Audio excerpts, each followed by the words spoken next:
पूरी दुनिया की निगाहें पाकिस्तान की तरफ थीं। भारत एटमी धमाके कर चुका था और दुनिया ये समझ रही थी कि अब किसी भी वक्त पाकिस्तान एटमी धमाका करके उन ममालिक की फहरिस्त में शामिल होने वाला है जिनके पास एटम बम है। शाही मरकज़े निगाह था। हर खासो आम को इन तैयारियों का अंदाजा था जो किसी भी ऐसे बड़े वाक़े के लिए जरूरी हुआ करती हैं। दालबंदीन का बाजार, उसके गिरदो नवाह के पहाड़ और वसी रेगिस्तान सिक्योरिटी फोर्सेस के जवानों में घिरे हुए थे। रास्को का पहाड़ कई साल पहले ही से मकामी लोगों के लिए एक नो गो एरिया था।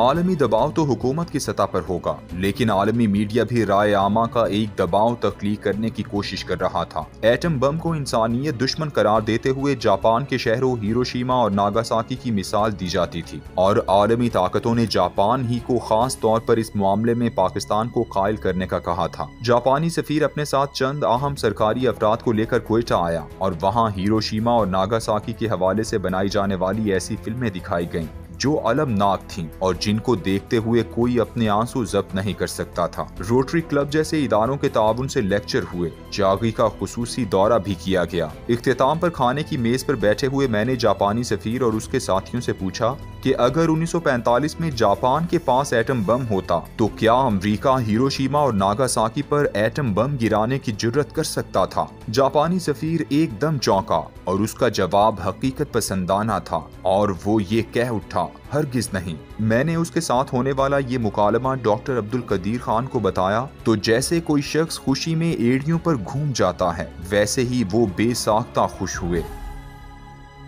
डॉक्टर अब्दुल कदीर खान एक ऐसी शख्सियत थे कि जिन्हें सही मानों में सैयदुल अंबिया सल्लल्लाहु अलैहि वसल्लम की ज़बान में साहिब नेमत कहा जा सकता है। आप सल्लल्लाहु अलैहि वसल्लम ने फरमाया, हर साहिब नेमत के हासिद होते हैं। डॉक्टर अब्दुल कदीर खान से मोहब्बत का आलम तो उनके साहिब नेमत होने पर दलील करता था, लेकिन उनसे हसद करने वालों का भी शुमार कोई कम ना था और ये सब के सब ऐसे लोग थे जिन्हें खुद कुदरत ने बहुत नवाजा था। धमाके के फौरन बाद टेलीविजन वाले इस बात पर हैरत में गुम थे कि वज़ीर आज़म नवाज शरीफ ने उन्हें खास तौर पर डॉक्टर समर मुबारक मंद के इंटरव्यू नशर करने और उन्हें ज्यादा अहमियत देने की हिदायत क्यों दी हैं। नफ्सियाती तौर पर किस कदर कमजोर होते हैं ऐसे रहनुमा जिन्हें इज्जत व मकाम भी मुयस्सर होता है, मगर वो हमेशा साहिबाने नेमत से खौफजदा रहते हैं। डॉक्टर अब्दुल कदीर खान ये कि मगरिब जिनकी जिंदगी का दुश्मन था और गुज़श्ता 15 सालों से उनकी ताक में था और जो आलमी मीडिया की मनफी फहरिस्त में सबसे नुमायां थे,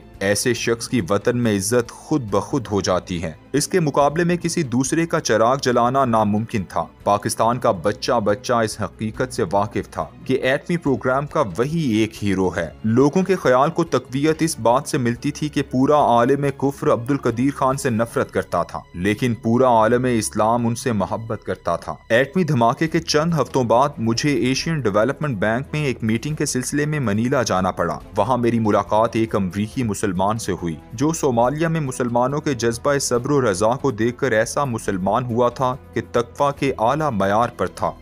उसने कहा कि जब पाकिस्तान ने धमाका किया तो मैं, मेरी बीवी और बेटी फरहत जज्बात में रक्स करते हुए सड़क पर निकल आए और हमें एहसास तक ना हुआ कि हम अवाम के दरमियान ये हरकत कर रहे हैं। मुझे कहने लगा, अगर कभी डॉक्टर कदीर मेरी कौम अमरीकियों के हत्थे चढ़ जाता तो उसके टुकड़े टुकड़े कर देते। पूरे आलम इस्लाम में कोई मुल्क, शहर ऐसा न था जिसने पाकिस्तान के एटमी धमाकों पर खुशी न मनाई हो। डॉक्टर साहब के इंतकाल के बाद इसराइल के अखबार हैरिट्स ने लिखा है कि इसराइली खुफिया एजेंसी मोसाद के सरबराह शाहताई शावत ने बताया कि मोसाद ने बार बार कोशिश की कि डॉक्टर अब्दुल कदीर खान को कत्ल किया जाए या पकड़ा जाए, लेकिन हम नाकाम रहे। 11 सितंबर 2001 के वर्ल्ड ट्रेड सेंटर के वाक़े से पहले बेशुमार ऐसे शवाहिद मिलते हैं कि जैसे इस वाक़े की काफी अरसे पहले से मंसूबाबंदी की जा रही थी। बाकी दीगर वाक़यात पर बहस को एक तरफ रखते हुए सिर्फ परवेज मुशर्रफ जैसे मजहब बेजार सेक्युलर लिबरल शख्स के इक्तिदार पर कब्जा करने की और कोई तौजीह नहीं की जा सकती।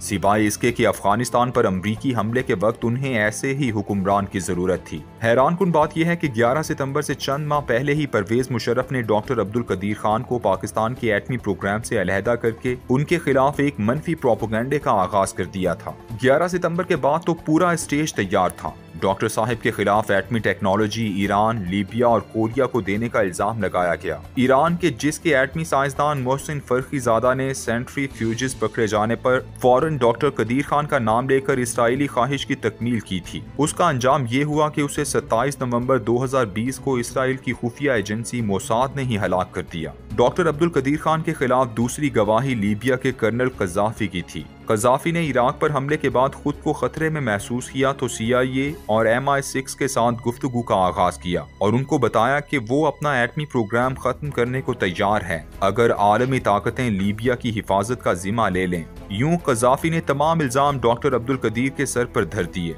और अपनी कौम और अपने लिए जिंदगी की मोहलत मांग ली। और 19 दिसंबर 2003 को कज़ाफी और टोनी ब्लेयर ने मुश्तरका प्रेस कॉन्फ्रेंस में अहदो पैमान किए, लेकिन कज़ाफी का भी वही हश्र हुआ जो ईरानी एटमी साइंसदान मोहसिन फरखीजादा का हुआ था, बल्कि कज़ाफी को तो गलियों में जिल्लत के साथ घसीटकर मौत के घाट उतारा गया। डॉक्टर कदीर ने इन इल्जामात की बौछार के दौरान एक बार फिर इस मोहसिन कश कौम पर एहसान किया और सब इल्जाम अपने सर लेकर खामोशी से अपने घर में जा बैठे, जहां मौत तक उन्होंने 20 साल नजरबंदी में गुजारे। डॉक्टर कदीर के जनाजे में अवाम तो जौक दर जौक आए, लेकिन बड़े लोग दो वजह से नहीं आए। एक ये कि हसद की आग ने उन्हें ऐसा नहीं करने दिया, और दूसरा ये कि अगर अमेरिका या आलमी ताकतों ने उनकी कदीर खान से इस कदर मोहब्बत देख ली तो कहीं वो सब अमरीकी नजरों में ब्लैक लिस्ट ना हो जाएं। कदीर खान के खिलाफ जिन लोगों ने साजिश की अल्लाह की पकड़ से ना बच सके, इसलिए कि मेरा ईमान है कि पाकिस्तान एक मोजज़े के तौर पर वजूद में आया था